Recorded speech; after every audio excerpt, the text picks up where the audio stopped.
నమస్కారం. రుద్రా న్యూస్కు స్వాగతం.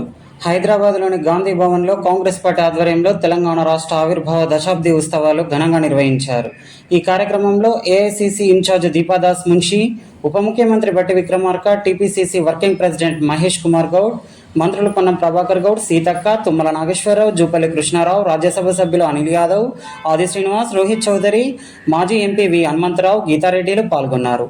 వర్కింగ్ ప్రెసిడెంట్ మహేష్ కుమార్ గౌడ్ జాతీయ జెండా ఎగురవేశారు. అనంతరం గన్ పార్క్ వద్ద అమరవీరుల స్తూపానికి నివాళులర్పించారు.